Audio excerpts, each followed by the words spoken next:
Shalom. Olha, Jesus é o dono desse mundo. Deus criou esse mundo por intermédio de Jesus e para Jesus. Por isso que Jesus recebeu o título de Deus. Ou seja, Deus lhe chamou Deus. Ó Deus, o teu Deus te ungiu.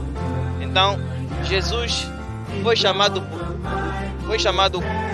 Deus por Deus. Como isso vem acontecer e por quê?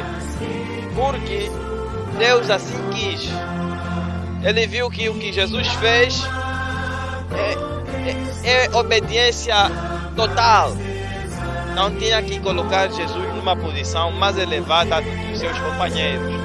E a posição mais elevada que os seus companheiros é esta posição onde Deus colocou Jesus, de ficar à sua direita. No livro, em todos os livros que mostram Jesus após a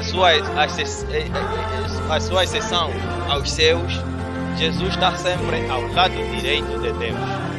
Esse Deus na qual Jesus está à sua direita. Esse próprio Deus, o nome dele é Jeová. E o seu título máximo é o Altíssimo, o Elevadíssimo. Então, esse Deus é que Jesus está à direita dele. Jesus está à direita da majestade, o Altíssimo, o grande Altíssimo. Para além desse Altíssimo, não se pode imaginar ninguém. Não se pode. Você quando tens problema nesse mundo, estás a sofrer, tens problema, a tal problema os enfermeiros não estão a conseguir, não luta, não desarrasca. Mano, meu irmão, temos o Altíssimo, o grande, aquele que resolve os problemas de todos os seres, tanto humanos como não humanos. Deus resolve. Esse Deus que Jesus veio nos mostrar. É esse Deus que Jesus veio falar que o meu Pai me disse, ou o Pai disse, ou o Deus de Abraão, o Deus de Isaac. Sim, é esse que Jesus veio testemunhar. Todos aqueles processos que estão lá nos evangelhos, que nós encontramos nos evangelhos, Jesus fez aquilo, Jesus fez aquilo, Jesus fez aquilo. Todo esse processo é Deus, o Altíssimo, que estava com Jesus. É Deus, o Altíssimo, que estava a fazer tudo a favor de Jesus Cristo. E Jesus Cristo estava a fazer tudo aquilo a favor do Altíssimo.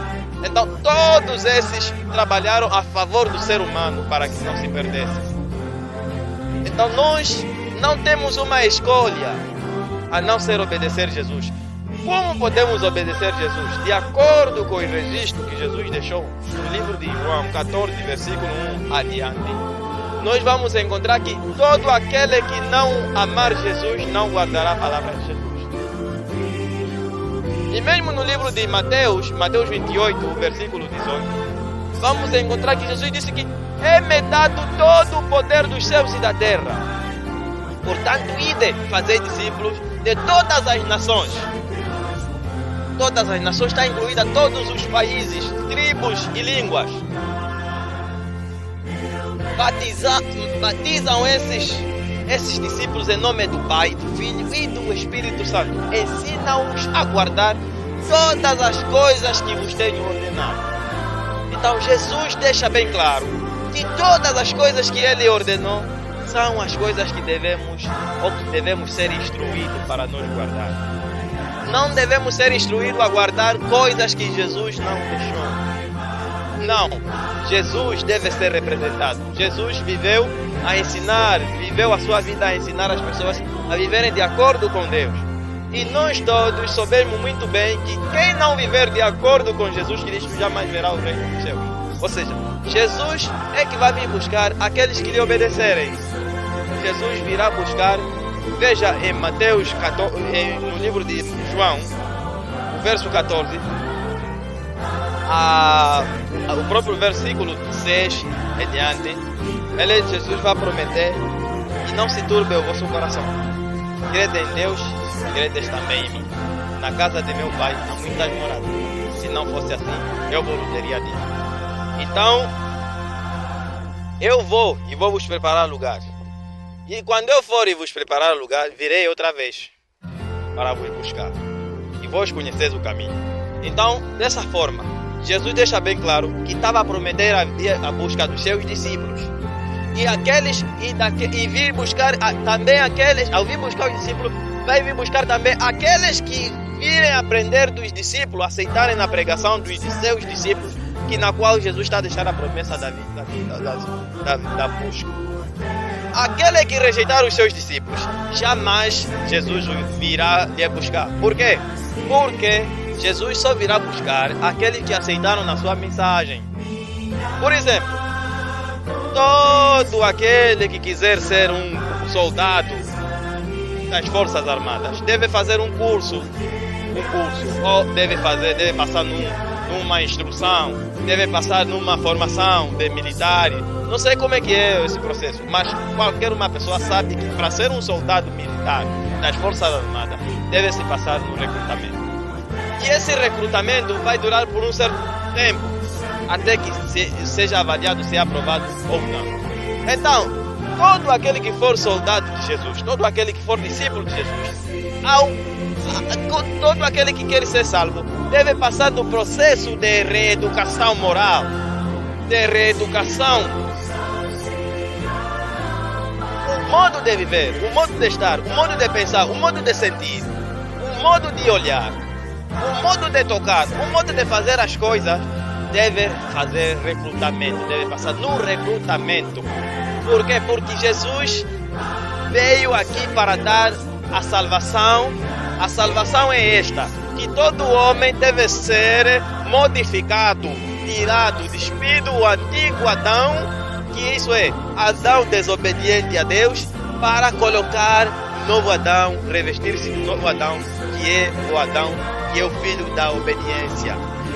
Nesse caso, Adão, viver conforme Adão é Jesus. Jesus não desobedeceu, obedeceu até a morte. Então, todo aquele que quer ser salvo, deve ser conforme Jesus, obedecer conforme Jesus.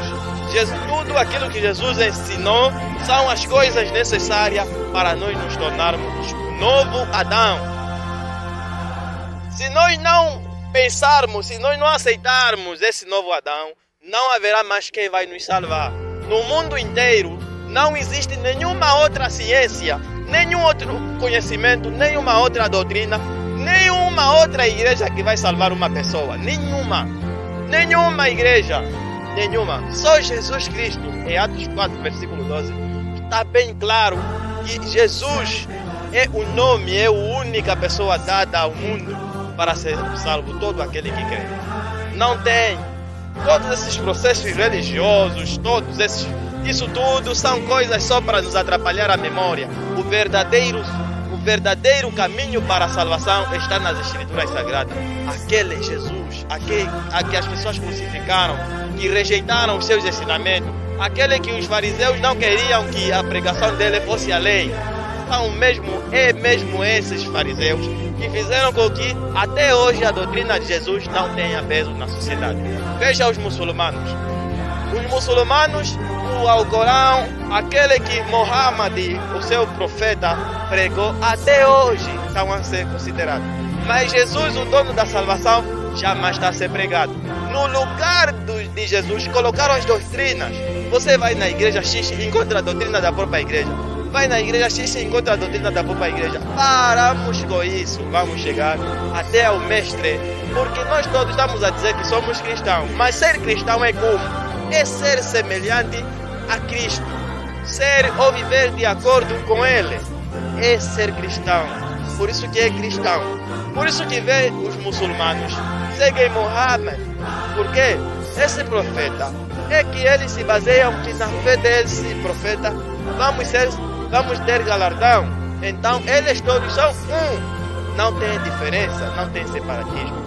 Mas veja os cristãos, aqueles que deveriam dar a luz verdadeira, aqueles que deveriam defender as escrituras de Jesus com dentes e unhas. Veja como estão atrapalhados com dinheiro, cada um com seu grupito, cada um com sua doutrina, um discute com o outro leva armas nos seus casacos, mas é complicado. Mas agora vê, aqueles que não são povo eleito para salvar a humanidade, veja como são unidos. Você vai na China, todo mundo segue Buda. Todos aqueles que querem ser religiosos na China são todos budistas. Mas não tem outro budista de um outro dia, de uma outra doutrina. Não tem. Todos só são budistas. Por quê? Porque são um. Creem em uma só pessoa. Jesus é só uma pessoa. Você vai na igreja católica, falam de Jesus. Vai na igreja adventista, falam de Jesus. Vai na IECA, falam de Jesus. Vai nessa igreja, falam de Jesus. Vai na Jeová, falam de Jesus. Mas são diferentes por quê? Por que não sentam e reveem que isso tudo saiu na perdição? Isso saiu na perdição. A Igreja Católica Romana fez destruição no tempo em que cercou a Jerusalém, destruiu o templo. Quando destruiu o templo, na altura ainda não era igreja, era simplesmente reino. Recolheu os pergaminhos daqueles cristãos perdidos ou mortos. Ele, depois de um tempo, viu que criou um grande interesse na profundeza do conhecimento cristão, porque aproveitou na parte da sensibilização mental que aqueles livros ou a Bíblia traria para as pessoas. Então se aproveitou-se disso para seu trono. Ou seja, a maneira como as escrituras ensinam, Jesus disse que se alguém te ferir na face direita e ali na minha esquerda, ele viu que esses ensinamentos são bons para sensibilizar as pessoas. Então ele aproveitou-se para fazer isso como uma política de governar a mente das pessoas, com o pretexto de comer os seus dinheiros. Ao invés de dar o caminho da salvação, dar a liberdade para cada um se chegar a Deus, não. Ele aproveitou-se disso para fazer a sua vontade. Então nós que estamos agora ainda vivos, temos essa oportunidade de enxergar a verdade dentro dos nossos corações. Ver o ponto de vista daqueles que se desviaram do caminho de Deus. Devemos repudiar cada pessoa que vê alguma coisa que não está bom, deve se conformar, voltem no caminho da verdade, retrocede o tempo, começa nas escrituras sagradas a analisar e a estudar. Deus é poderoso, Ele poderá te mostrar o resto. Tenha simplesmente o foco em Jesus, aprenda as suas mensagens, cada dia leia sempre um capítulo de Jesus. Cada dia leia sempre um versículo. Cada dia leia sempre um verso. E vamos ver que em fração de anos e dias haverá mudanças. Por quê? Porque à medida que nós vamos lendo, vamos também ter que procurar aplicar aquilo que Jesus está a dizer. E haverá mudança em nossas vidas. Essa mudança é que nos estará a ligar-se com Jesus, aquele que deixou esses próprios ensinamentos. Ninguém mais. Podes até ser alguém que você acha que pode ser, mas se não passar no processo de reeducação por intermédio dos ensinamentos de Jesus, jamais poderás ver o seu reino. Esse é o alerta.